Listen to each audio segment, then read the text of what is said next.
टुन्नी चिड़िया और बंटी का छोटा सा सुखी परिवार था। एक दिन टोनी चिड़िया बाजार से कुल्फी बनाने का सामान खरीद कर आ रही थी, तभी बाज उस पर हमला कर देता है। उस हमले में टोनी चिड़िया की मौत हो जाती है। दोनों बच्चे फूट फूट कर रोने लगते हैं। पापा, ये कैसे हो गया? माँ को किसने मार दिया? बंटी दोनों बच्चों को चुप कराने लगता है। किसी तरह दोनों बच्चे शांत हो जाते हैं। इस तरह घर का सारा बोझ बंटी के कंधों पर आ जाता है। एक दिन बंटी की मौसी बंटी से मिलने उसके घर आती है।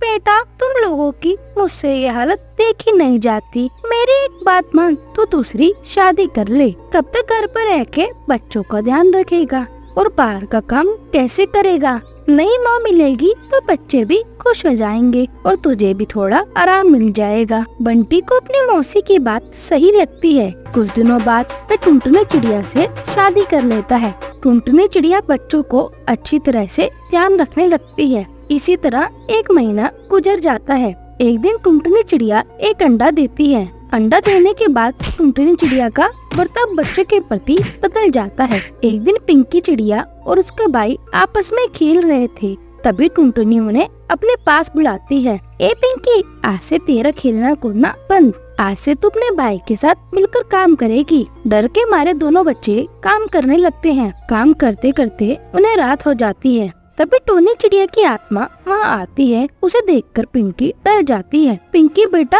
मैं तुम्हारी माँ हूँ, तुम मुझे देखकर डरो मत। तुम जाओ, जाकर आराम कर लो। सुबह से ही काम कर रही हो, जब तक मैं सारा काम खत्म कर देती हूँ और तुम्हारी सौतेली माँ को भी इस बारे में कुछ भी पता नहीं चलेगा। फिर दोनों बच्चे आराम करने लगते हैं और भूतिया टोनी चिड़िया की आत्मा घर का सारा काम कर देती है। एक दिन दोनों बच्चे सो रहे थे, तभी टुनटुनी चिड़िया बंटी को उन दोनों बच्चों के पास ले जाती है। तुम देख रहे हो ना, तुम्हारे दोनों बच्चे कितने आराम से सो रहे हैं। मैं दिन भर कितना काम करती हूँ, लेकिन इन्हें मेरी जरा सी भी परवाह नहीं है। लेकिन अब मुझसे और सहन नहीं होता। तुम इन्हें ले जाकर कहीं दूर छोड़ दो। कुछ दिनों में मेरे अंडे से बच्चा भी बाहर आ जाएगा। मैं नहीं चाहती कि मेरा बच्चा भी इनके साथ रहकर इनके जैसा ही निकम्मा बन जाए। तुमने बच्चों को ले जाकर दूर नहीं छोड़ा, मैं अपने मायके चली जाऊंगी और अपना काम धंधा बंद कर अपने बच्चों को संभालते रहना। टुनटुनी, तुम जैसा कहती हो मैं वैसा ही करूँगा, लेकिन तुम मुझे छोड़कर मत जाना। बंटी अपने दोनों बच्चों को ले जाकर जंगल के बाहर छोड़ देता है। दोनों बच्चे भूख से बेहाल इधर उधर भटक रहे थे। अचानक उन्हें जानी पहचानी सी आवाज सुनाई देती है। कुल्फी ले लो, कुल्फी, ठंडी ठंडी मजेदार कुल्फी ले लो। उन्हें ये आवाज जानी पहचानी लगती है। पिंकी, ये देख, ये तो मम्मी की आवाज लगती है। वे भूतिया चिड़िया की आत्मा के पास जाते हैं। माँ, हमें बहुत भूख लगी है, हमें कुल्फी तो देना। भूतिया चिड़िया माँ दोनों बच्चों को कुल्फी देती है। ये लो बच्चों, ये लो, तुम कुल्फी खाओ। अब तुम जी भर के खाओ। मैं चिंता करने की कोई जरूरत नहीं है, मैं तुम्हारी देखभाल करूँगी।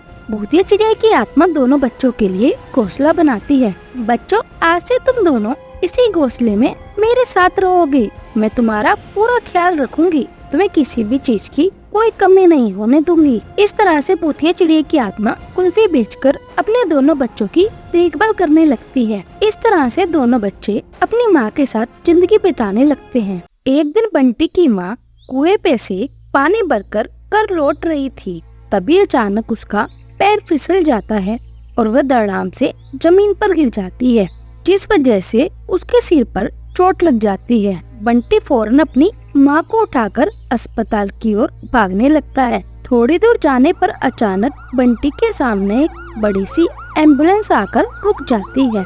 उस एम्बुलेंस के अंदर एक नर्स चिड़िया बैठी थी। चलो अपनी माँ को लेकर एम्बुलेंस पर बैठ जाओ, हमारा अस्पताल यही पास में है। बंटी अपनी माँ के साथ अंदर बैठ जाता है। थोड़ी दूरी के बाद एम्बुलेंस घने जंगलों में पहुँच जाती है। वह हॉस्पिटल बहुत ही पुराना और टूटा फूटा था। अरे, तुम हम दोनों को यह कैसी जगह पर ले आई हो? ये हॉस्पिटल तो बहुत ही डरावना दिखाई दे रहा है। तभी वह चिड़िया नर्स अपने असली रूप में आ जाती है। फिर वे हंसते हुए बंटी और पब्लिक को पकड़कर हॉस्पिटल के अंदर ले जाती है। अंदर एक भूतिया टुन्नू चिड़िया की आत्मा डॉक्टर था। वह दोनों मिलकर उन दोनों को मारकर खा जाते हैं। इस तरह वह भूतिया चिड़िया की आत्मा रोज रोज एम्बुलेंस को लेकर जंगल में घूमती थी। जब भी उन्हें कोई बीमार पक्षी दिखाई देता तो उन पक्षियों को अपने भूतिया हॉस्पिटल में ले जाकर उसे मार देती थी। दूसरी तरफ बंटी की पड़ोसन टुनटुनी नाम की चिड़िया रहती थी। बंटी और उसकी माँ के अचानक गायब होने से टुनटुनी को बड़ी हैरानी हो रही थी। आज पूरे 3 दिन बीत गए लेकिन बंटी की माँ का कोई पता नहीं। वे दोनों इस तरह कहाँ जा सकते हैं। एक दिन टुनटुनी जंगल में लकड़ियाँ काट रही थी, तभी उसे भूतिया चिड़िया की एम्बुलेंस दिखाई देती है। तभी भूतिया नर्स 2 पक्षियों को एम्बुलेंस में बिठा रही थी। ये सब देखकर टुनटुनी को बहुत अजीब लगता है। अरे इस जंगल में एम्बुलेंस कहाँ से आ गई और यहाँ पर तो दूर दूर तक कोई हॉस्पिटल भी नहीं है।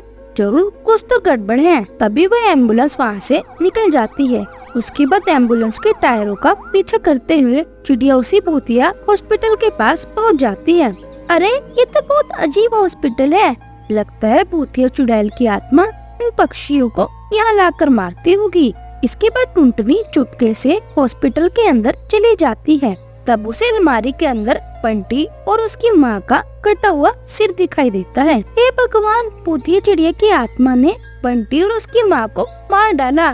धीरे धीरे ये जंगल के सभी पक्षियों को मार देगी। मुझे कुछ करना होगा। मुझे किसी भी तरह इस हॉस्पिटल को खत्म करना होगा। इसके बाद टुनटुनी वहाँ से भागकर एक पहाड़ी पर रहने वाले तांत्रिक के पास पहुँच जाती है। बाबा, हमारे जंगल के पास वाले जंगल में भूतिया चिड़िया का हॉस्पिटल है। वह पक्षियों को उसे भूतिया हॉस्पिटल में ले जाकर मार डालती है। आप फौरन कुछ कीजिए बाबा, नहीं तो धीरे धीरे वे आत्मा कितने ही मासूम लोगों की जान ले लेगी। तुम ठीक कह रही हो। किसी भी तरह भूतिया चिड़िया की आत्मा के साथ साथ उसके भूतिया हॉस्पिटल को भी खत्म करना होगा। तुम फिक्र मत करो, मैं आज रात ही तुम्हारे साथ उस भूतिया हॉस्पिटल में जाऊंगा। रात होते ही टुनटुनी तांत्रिक बाबा को भूतिया हॉस्पिटल के पास ले जाती है।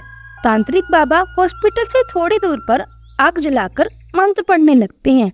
देखते ही देखते हॉस्पिटल के ऊपर काले बादल छा जाते हैं। इसके बाद बाबा अपने पास रखे त्रिशूल को उन बादलों के ऊपर फेंक देते हैं। फिर अगले ही पल बादलों के अंदर से ढेर सारा तेल हॉस्पिटल के ऊपर गिरने लगता है। ये देखकर हॉस्पिटल के अंदर चिड़िया की आत्मा हैरान रह जाती है।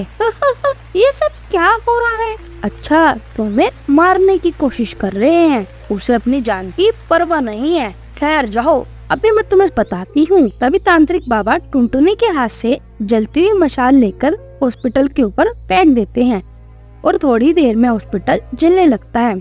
इसके साथ भूतिया टोनी चिड़िया की आत्मा भी जलकर राख हो जाती है।